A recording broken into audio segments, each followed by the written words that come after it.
Shalom Bapak Ibu semua. Puji nama Tuhan. Bapak Ibu semua adalah orang-orang yang luar biasa. Tidak mudah ya, kalau hujan deras Bapak Ibu semua ada di tempat ini. Amin. Tidak mudah ya. Ibadah itu dikatakan mudah, bisa juga dikatakan sulit ya. Mudah bagi yang sungguh-sungguh memiliki kerinduan untuk mencari Tuhan. Kalau bisa dikurangi sedikit supaya nggak gaul. Datang beribadah itu menjadi sukar jika dalam hati kita tidak ada rasa haus dan lapar akan Tuhan. Amin. Yang setuju katakan amin. Amin. Ya. Walaupun jarak kita dekat, kalau nggak ada kerinduan, ya juga ogah datang ke tempat ini. Tapi jauh, kalau orang memiliki rasa haus dan lapar akan Tuhan, pasti rindu datang ke tempat ini ya. Apalagi jika orang tersebut banyak tantangan atau pergumulan. Amin ya. Itu semua tergantung respon orang itu sendiri. Jika orang tersebut menjadi merespon negatif karena telah melihat kondisi pribadinya ya, mungkin kita sudah berdoa tidak ada jawaban Tuhan, atau mungkin kita banyak tantangan dan pergumulan, itu justru menjadi alasan untuk tidak beribadah dan memilih di rumah. Apa saudaraku? Di pulau kapuk, betul lagi ya. Wah, enak tidur begitu ya. Tidak kebetulan tadi Bapak yang bersaksi tadi ya, mungkin sudah lama tidak beribadah. Hari ini kita akan belajar bersama-sama contoh-contoh orang-orang di Alkitab. Sekalipun mereka itu mungkin ya sedang ada pergumulan dan masalah, tetapi dia kerinduan ya datang kepada Tuhan itu luar biasa. Kita baca dulu ayat di dalam Matius dulu ya, Matius pasal 5 sebagai dasar firman Tuhan. Matius pasal 5 ayat yang ke-6. Matius pasal 5 ayat yang ke-6. Yang sudah ketemu katakan amin. Ya. Kita baca sama-sama ya. 1, 2, 3. Berbahagialah orang yang lapar dan haus akan kebenaran, karena mereka akan dipuaskan. Sekali lagi, 1, 2, 3. Berbahagialah orang yang lapar dan haus akan kebenaran, karena mereka akan dipuaskan. Ya, ini berbicara ya orang yang lapar kepada Tuhan, orang yang haus kepada Tuhan, orang yang memiliki kerinduan akan sebuah kebenaran. Ya, untuk belajar bersama-sama. Pasti mereka orang-orang ini akan dipuaskan di dalam Tuhan. Ya, karena apa? Kalau kita memiliki rasa lapar, kalau saudara bayangkan ya, kalau orang lapar itu saudara ya, apapun lautnya, ya, pasti apa? Betul. Ya. Sekalipun makan cuma rawon dan lauknya empal, kalau lapar habis sudah ya. Lu Patri, bagaimana sampean itu? Sudah pakai rawon, pakai empal, ya kita ucap syukur ya. Jadi, nah kita akan belajar bersama-sama di dalam Lukas ya 19 ayat 1 sampai yang 10. Ya, saudara catat aja. Saya akan cerita, pasti ceritanya sama ya. Ada banyak buka Alkitab ya. Dikisahkan oleh ya dalam Alkitab ini Zakius. Siapa saudaraku? Zakius. Zakius itu orangnya pendek, ya betul kan? Ya. Di dalam pemerintahan penjajahan Romawi, ya, telah menarik pajak, ya, di jajahannya itu. Nah, Zakius ini diberi kepercayaan untuk apa? Menarik pajak, ya, pajak pendapatan atau pajak apapun. Kadang-kadang menarik pajak ini justru menariknya apa? Lebih dari apa saudaraku? Yang seharusnya. Ya. Makanya dia dimusuhi oleh bangsanya sendiri. Ya. Padahal dikatakan firman Tuhan juga mengatakan zaman sekarang pun juga orang yang kerja di pajak itu umumnya apa?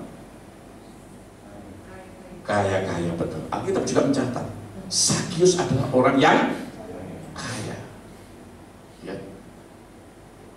Tetapi ternyata dengan kekayaannya, oleh karena dia menarik pajak itu, saudaraku,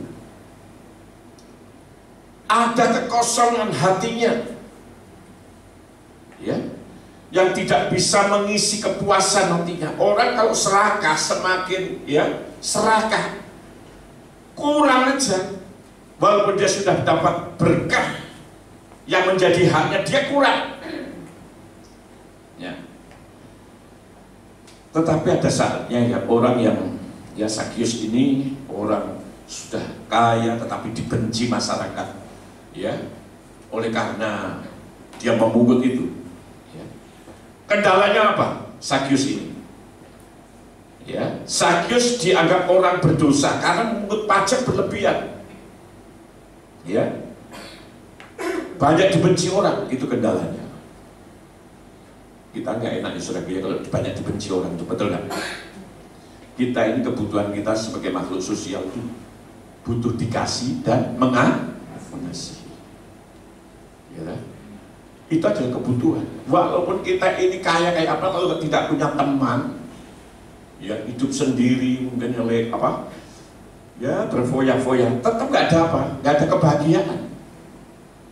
Lalu kendalanya apa? Sakyus ini badannya pendek, ya, sehingga sulit untuk melihat sesuatu yang viral. Yang viral pada waktu itu adalah Tuhan Yesus, ya, yang luar biasa. Nah ini kendalanya, saudaraku, ya. Yang selanjutnya kendalanya apa, saudaraku? Ya. Sakyus tidak peduli dengan tantangan yang ada di dalam dirinya.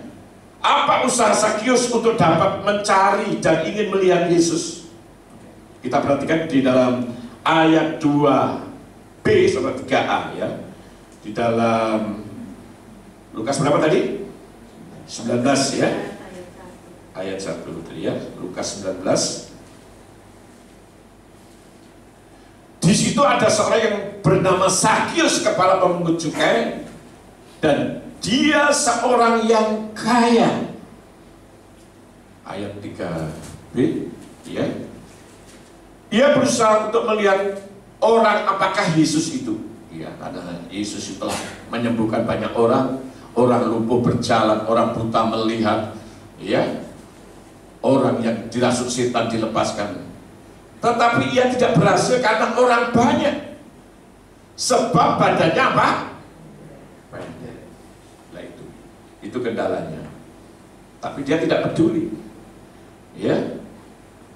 Usaha Sakyus itu dapat mencari dan ingin melihat Tuhan Yesus, ya, dengan keadaan sekalipun dia seorang kaya. Orang kaya itu belum tentu saudara mau datang ke tempat ini kalau dia sangat kaya sekali. Ada di Jakarta orang kalau sangat kaya sekali, itu malah dapat diincar gitu. Tahu maksudnya, kalau terlalu kaya itu kadang-kadang itu, ya, mau datang di persekutuan yang kecil gitu tuh, kadang-kadang gengsinya tinggi. Makanya kalau di Jakarta ada orang kaya, ya, mau angkat tangan aja sulit. Dia lihat dulu, ya, ini ada manajer saya nggak sulit, mau angkat tangan aja lihat-lihat dulu. Ya, makanya kita bersyukur, saudara, kita sudah diperkaya oleh Tuhan. Angkat tangan saja, amin. Ya. Ada orang kalau terlalu kaya angkat tangan aja gengsi, karena semuanya sudah tercukupi, ngapain angkat tangan. Nah, ketika kita angkat tangan, Tuhan apa? Turun tangan, betul, ya. Lalu usaha Sakyus apa? Ketika melihat Yesus itu datang dan lewat di situ, ayat yang keempat dikatakan, ayat yang keempat, maka apa? Berlarilah ia mendahului orang banyak, lalu memanjat pohon ara untuk melihat Yesus yang akan lewat di situ. Nah ini penting. Dia berlari mendahului orang banyak itu. Untuk datang kepada Tuhan itu perlu usaha, perlu tekad. Dulu sini ada namanya Tante Sugiono, udah tua. Som buka jam 7, jam 6 sudah di depan pintu, masih kerja masih ditutup.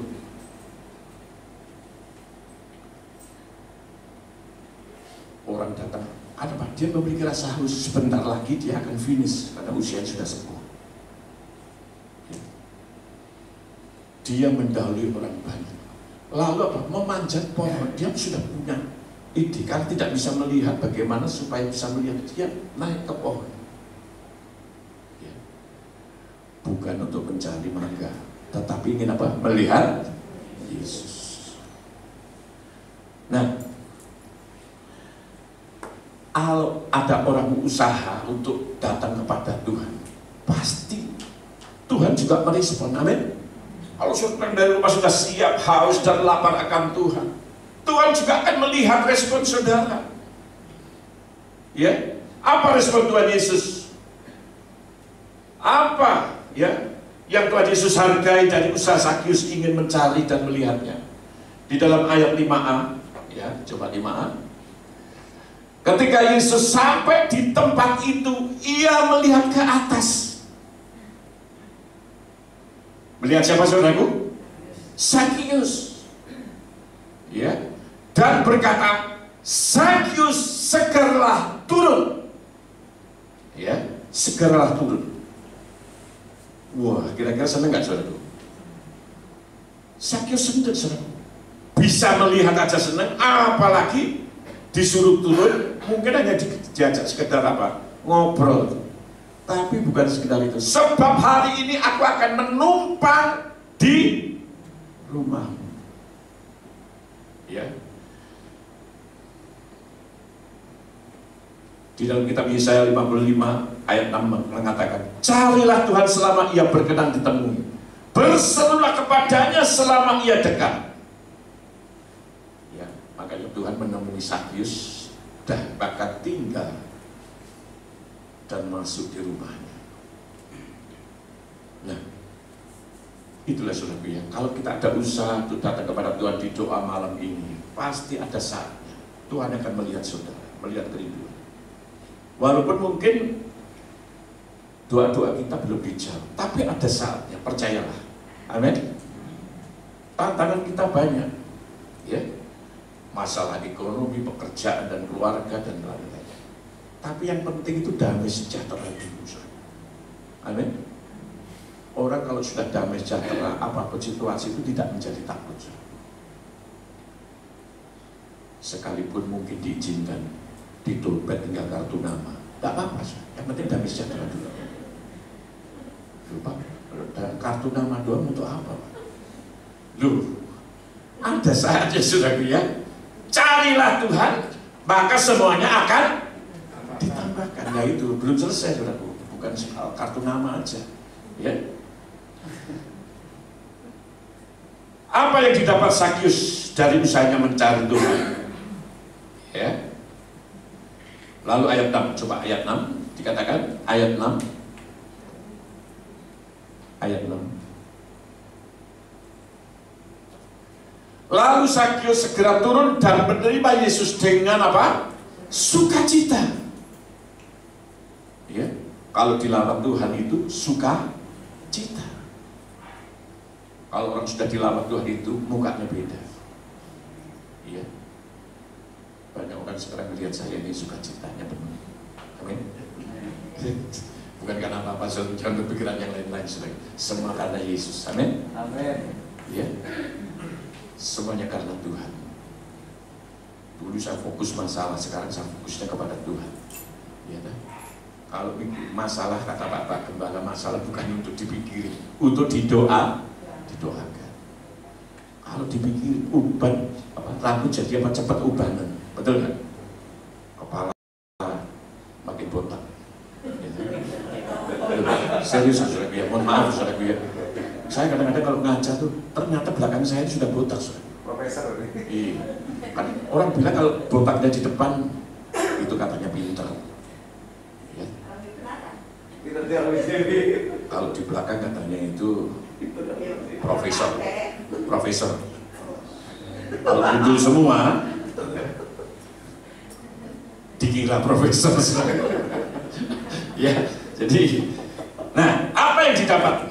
Dikatakan apa? Sakyus sangat bersuka cita, bukan saja ia bisa melihat Tuhan Yesus, tetapi ia mendapat lawatan Tuhan Yesus saat datang ke rumahnya. Ayat yang ke-8 sampai 9. Tetapi Sakyus berdiri dan berkata saat Tuhan Yesus ada di dalam rumah Sakyus, Tuhan, ya, Sakyus tadinya memeras orang kan. Rupanya kalau dilawat Tuhan itu, kerajaan Allah itu kalau sudah datang, membuat segala sesuatu itu berubah. Tuhan, setengah dari milikku akan kuberikan kepada orang miskin. Kaya ya, setengahnya, bukan 10%, setengahnya. Dan sekiranya ada sesuatu yang kuperas dari seseorang, akan kukembalikan berapa, saudaraku? 4 kali lipat. Wah, luar biasa, saudaraku ya. Ya, jadi fokusnya bukan lagi di harta dia, fokusnya lagi di kerajaan Allah. Dia diubahkan hatinya, karena dia di dalam hatinya sudah dipuaskan oleh Tuhan. Karena ternyata harta, keuangan semua tidak bisa memuaskan hatinya. Orang sekaya-kaya apa? Ya sudah, sekaya-kayanya paling banter makan itu nggak lebih dari 3 piring. Paling apa 2 piring. Saudara pernah melihat orang kaya makan 10 piring? Orang kaya saya perhatikan makannya malah dikit sih. Betul? Loh, serius. Orang kalau semakin kaya itu makannya dikit. Iya. Orang boleh bisa menikmati beli makanan enak, tetapi tidak bisa membeli rasa nikmat. Makanya kalau saudara sehat itu mengucap syukur. Ya. Kesehatan itu suatu anugerah. Ya. Sekalipun saudara mungkin sekedar di rumah hujan-hujan makan Indomie, rasa gulai, gak apa-apa. Betul saudara ya? Asal mengucap syukur, ya dah. Rasanya tetap Indomie rasa gulai. Jangan membayangkan gulainya, saudara. Tetap Indomie rasa gulai. Nah, itu tadi saudaraku, Sakyus, orang yang halus, walaupun dia pendek, walaupun dia dikucilkan, walaupun dia orang berdosa, saat datang kepada Tuhan, maka dia mengalami kepuasan di dalam Tuhan. Ya, yang pertama tadi siapa, saudaraku? Matius, loh, kan keliru. Siapa? Sakyus. Ya. Yang kedua, saudara buka di Markus 10 ayat 46 sampai 52. Ada seorang yang bernama Bartimius, anak Timotius dari Yeriko. Ia seorang pengemis dan sakit, buta, bukan buta huruf, tapi buta sejak kecil. Amin. Bartimius juga sering mendengar nama Tuhan Yesus, sering mengadakan mujizat dan kesembuhan di beberapa tempat. Bartimius dari hari ke hari, dari bulan ke bulan menantikan kesempatan dan menunggu kapan Tuhan Yesus lewat di jalan itu. Nah, suatu ketika Tuhan Yesus lewat di jalan itu.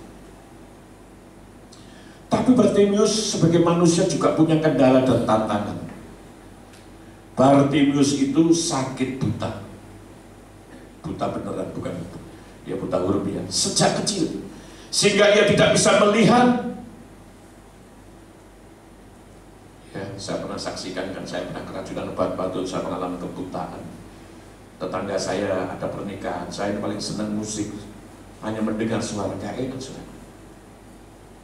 Ya, saya pikir masa depan saya kayak suram, karena minum obat batu 2 botol bersikup keracunan. Muka saya kayak orang Nigeria.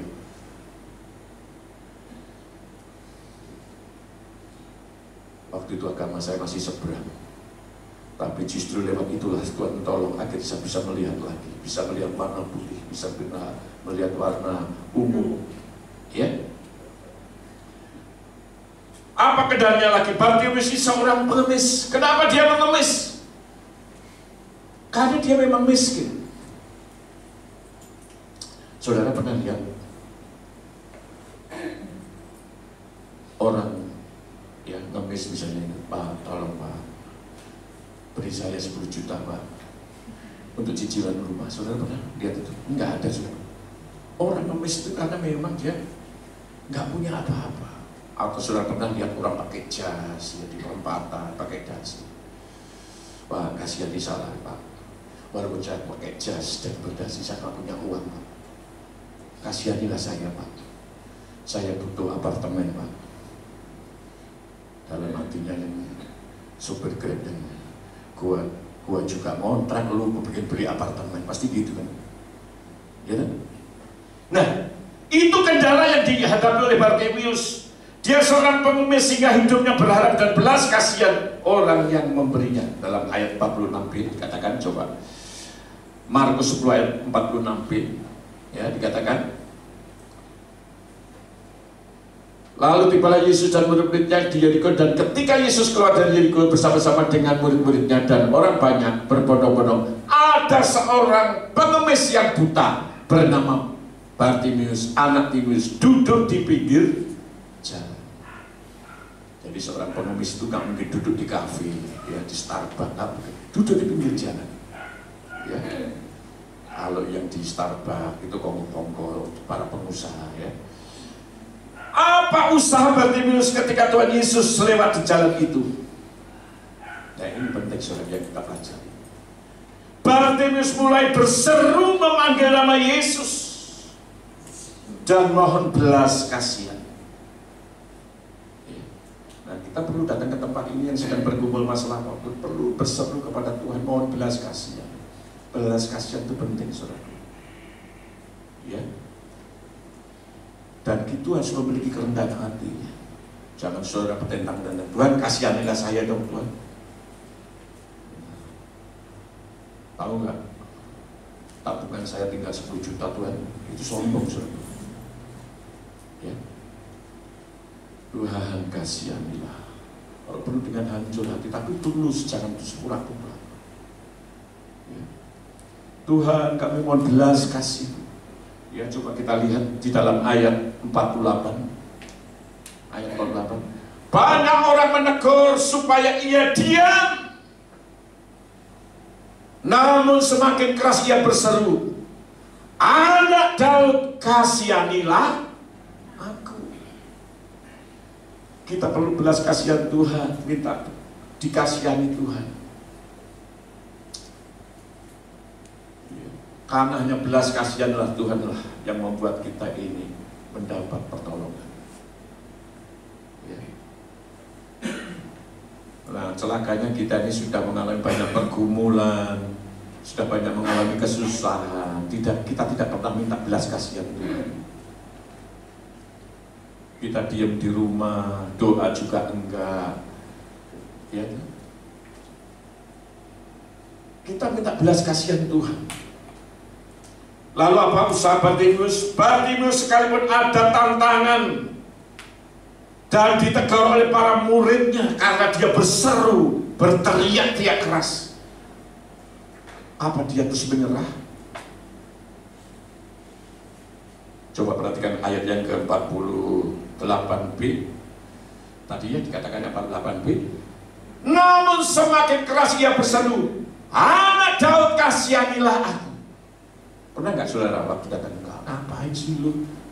Doa malam sudah hujan gini, masih setia, masih datang.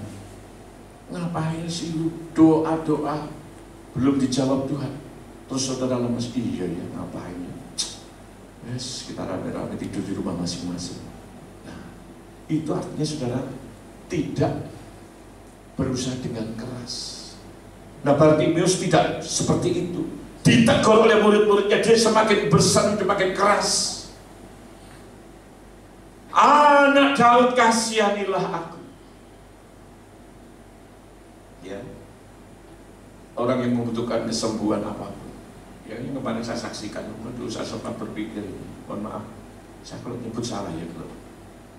Ya, saya nyebutnya mohon maaf, saya nggak bisa kata lain. Kalau dalam ini saya nyebutnya juga payudara saya sebelah kiri.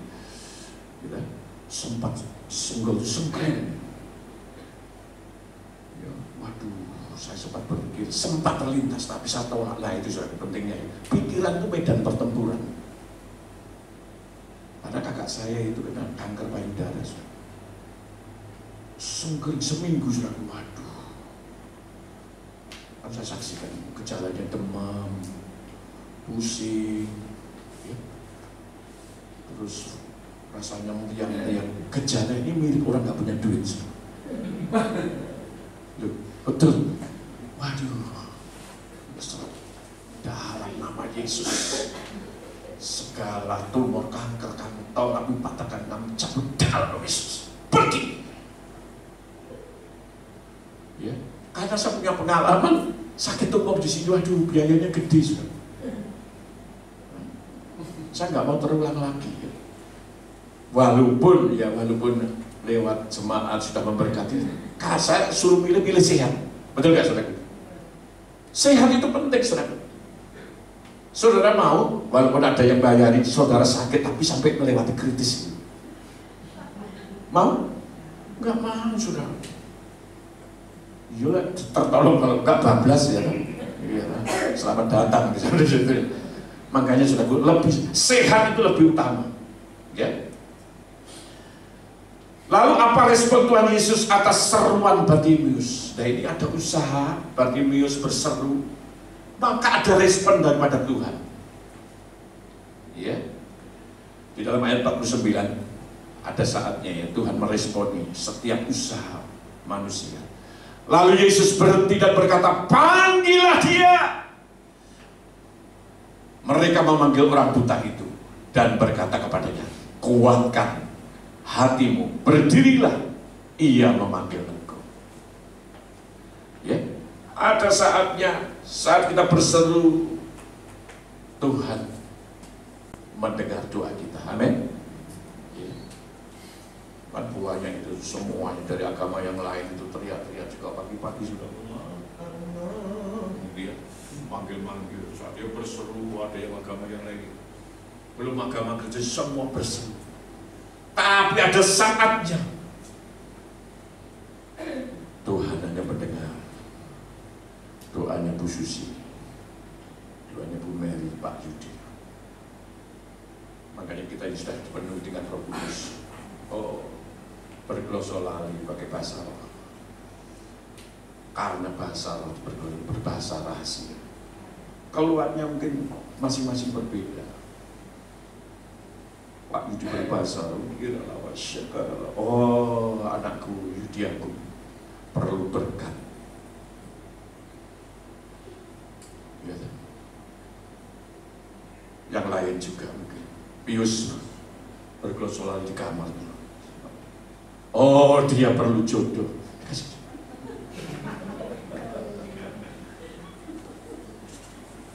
Kan sering saya sampaikan berkali-kali.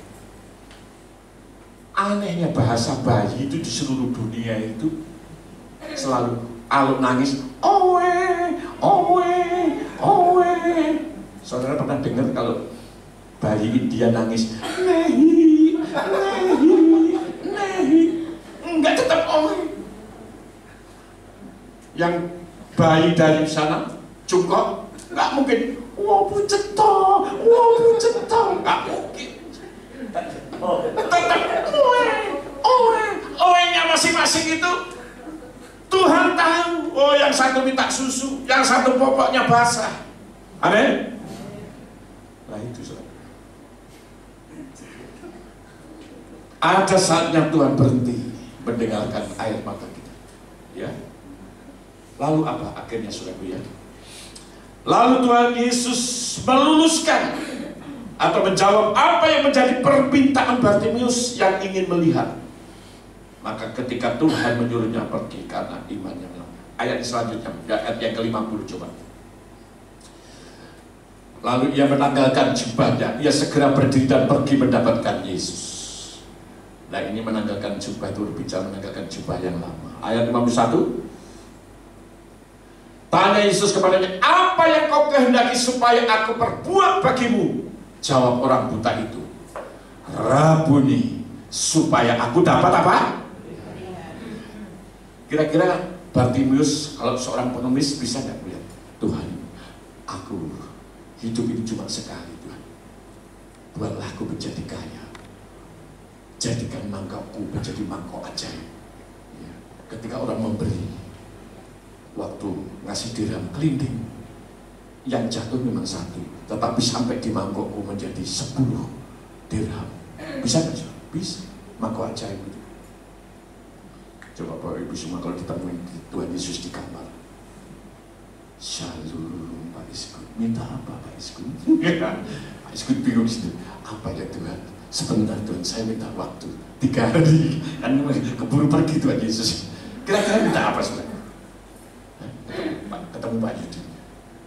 Minta Pak Yudi. Satu kata, katakan sejujurnya. Minta apa Pak Yudi? Pak Yudi bingung. Sehat ya. Oh, rendah hati sekali, tidak perlu berkat. Saudara kira-kira sehat tetapi nggak punya duit, mau nggak saudara? Ya kita katakan Tuhan, saya ingin sehat, diberkati dan menjadi apa? Menjadi berkat. Itu saudara. Jangan sehat. Apa artinya sebuah sehat? Tapi dompet kosong. Keluar masuk malahnya cuma lihat sate, hanya bau asapnya saja. Lalu dia untuk mengenyangkan hasratnya, dia bawa nasi dari rumah, lalu makannya dekat tukang sate, hanya baunya aja, makannya pakai nasi aja.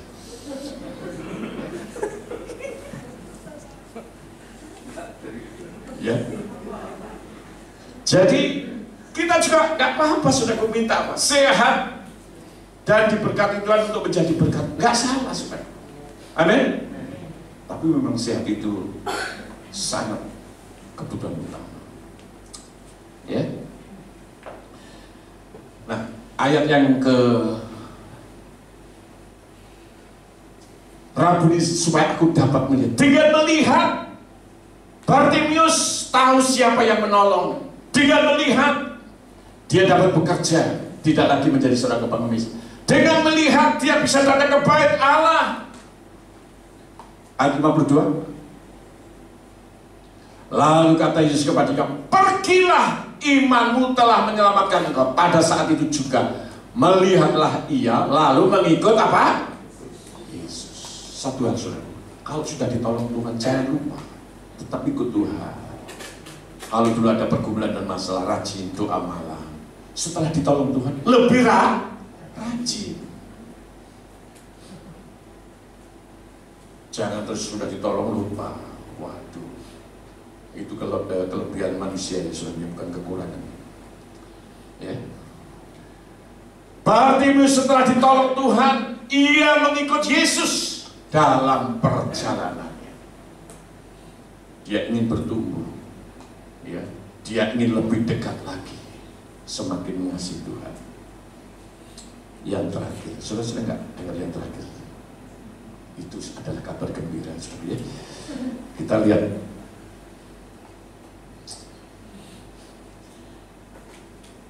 Markus pasal 5.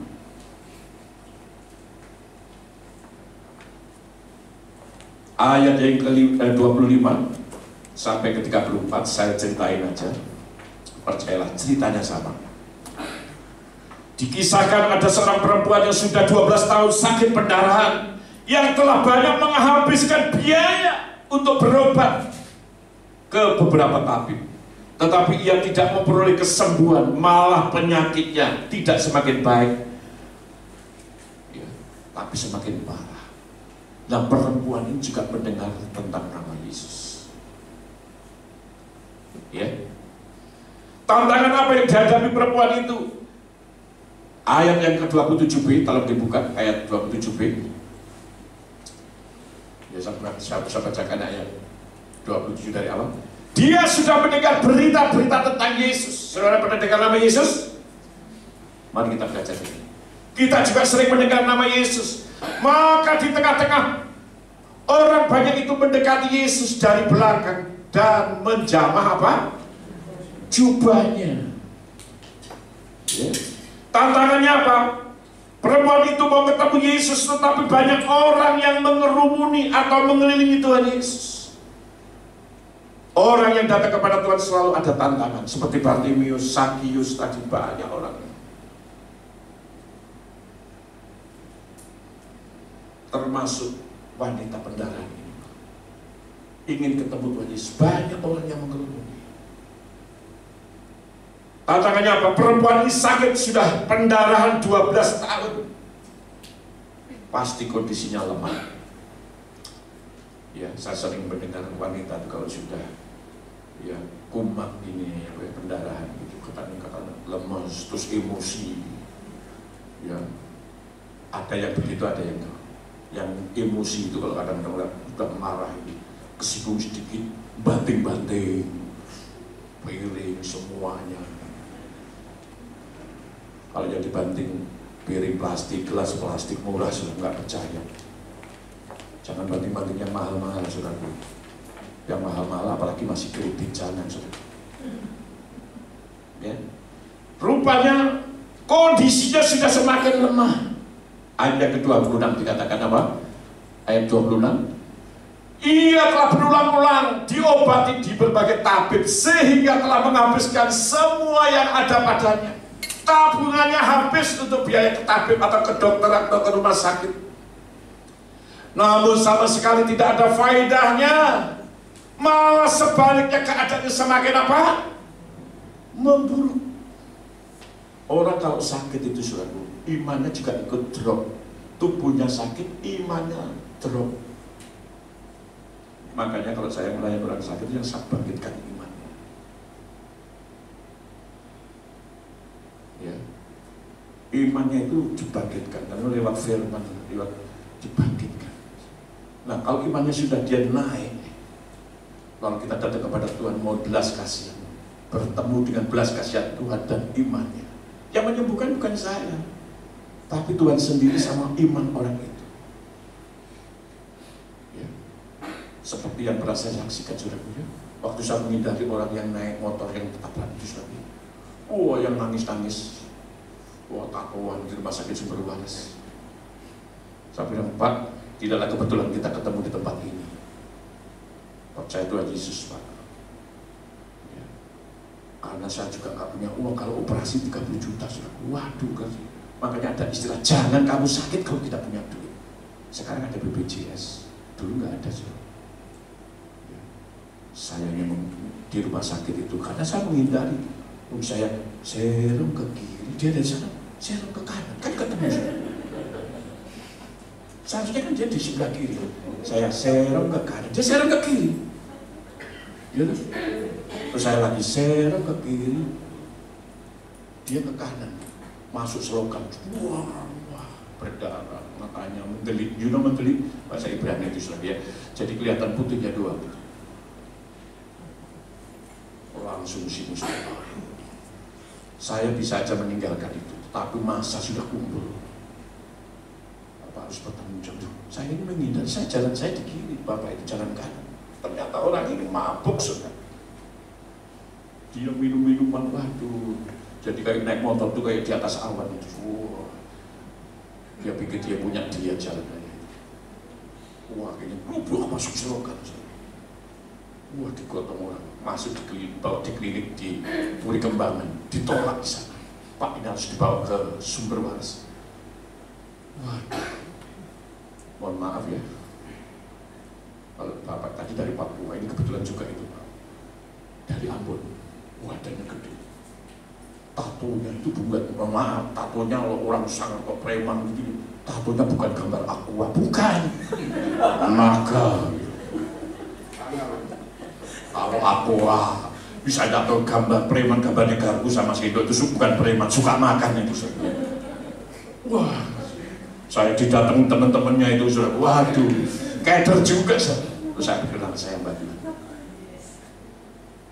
Lalu saya ajak keliling untuk berdoa. Dia sudah di mana, di tempat tidur, nyanyi kita sama-sama kita naikkan pujian. Yesus terlebih besar, Yesus terlebih besar di dalamku, di dalamku. Sampai begitu. Lagi dan nyanyi, dia bangkit berdiri. Kemarin digotong orang ini sudah sembah. Pak, saya sembuh, Pak. Saya digocap-gocap itu. Pak, saya kaget. Pak, saya ingin keluar dari tempat ini. Pak, saya... Waduh. Pak, saya ingin pulang ke tempat ini. Saya sudah sembuh, Pak. Dalam waktu iya tadi dulu tuh. Saya sampai kaget sendiri, saudara. Ya kan? Ngapain lama-lama di rumah sakit, emang di hotel, saudara. Saya mikir gitu, saudara.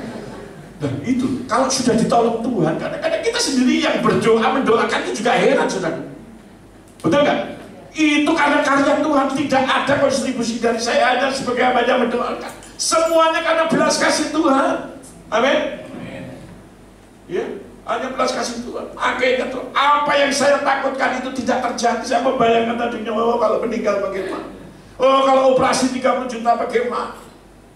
Saya sampai di rumah tuh nyanyi, makanya tercipta lagu. Seperti ombak yang kau tenangkan, seperti badai yang kau redakan, begitulah jiwaku kau teduhkan di hadiratmu. Saya sampai nggak bisa tidur karena jujur aja kelihatannya nyembah begini. Wah 30 juta tadi gimana? Itu intimidasi. Sampai saya pacar saya di Jerman, saya sampai nangis. Memang kalau lagi nggak berdaya itu kayaknya semua dikeluarin, jurus-jurus kepada Tuhan minta belas kasih itu dikeluarin sampai. Kadang-kadang kita nyanyi sampai 7 lagu, 15 lagu gitu. Sampai gitu. Nah akhirnya saudaraku, singkat ceritanya tidak terjadi sampai 30 juta. Akhirnya dia keluar dari rumah sakit. Nah rupanya dia lagi berantem sama istrinya, terus akhirnya dia minum minuman keras, stekmol itu masuk selokan itu juga bangkit. Nah dari situ dia akhirnya datang kepada Tuhan. Kembali lagi seorang wanita ini. Tantangan yang dihadapi perempuan tadi apa? Banyak orang tapi dia sulit menjamah Yesus. Lalu tantangan yang selanjutnya, sudah 12 tahun sakitnya tidak pernah sembuh. Tetapi apa usaha perempuan yang sakit pendarahan itu? Perempuan itu tidak memperdulikan kelemahannya. Nah ini saudara, saat datang kepada Tuhan di doa malam, jangan memberikan fokus kepada masalah. Jangan pedulikan. Itu akan menghambat rasa haus dan lapar akan kepada Tuhan. Jangan mikir tantangan dan pergumulan. Fokus saja kepada Tuhan. Ya. Yang terpenting asal aku bisa menjamah jubah Yesus, itu iman saudara. Amin. Mari malam hari ini kita menjamah Tuhan Yesus lewat apa? Lewat doa kita, lewat penyembahan kita. Ya. Sehingga ya, aku pasti sembuh, itu kata-kata iman. Ini adalah tindakan iman. Artinya perempuan tersebut tidak lagi berfokus pada masalah sendiri, tetapi kepada Tuhan Yesus. Ya. Nah, ketika perempuan ini punya usaha, punya tindakan iman, dia tidak memperdulikan masalahnya sendiri. Dia berusaha sekeras tenaga untuk mendekati Yesus. Asal ku jamah jumpain, aku pasti sembuh. Apa respon dari Tuhan Yesus kepada perempuan tersebut? Ya. Tuhan Yesus merasakan ada kuasa yang mengalir saat jubahnya dijamah. Jadi Tuhan juga merasakan sebenarnya. Kalau saudara datang kepada Tuhan sungguh-sungguh itu kerasa. Oh, ini pujiannya beda ini. Kok nangisnya sungguh-sungguh sampai hancur hati, jangan-jangan dia nggak bisa bayar kontrakan. Tahu-tahu. Amin. Wah, nangis sampai air mata keluar, ingus keluar. Ada apa ya? Dia sedang menjamah aku. Ya. Itu kerasa.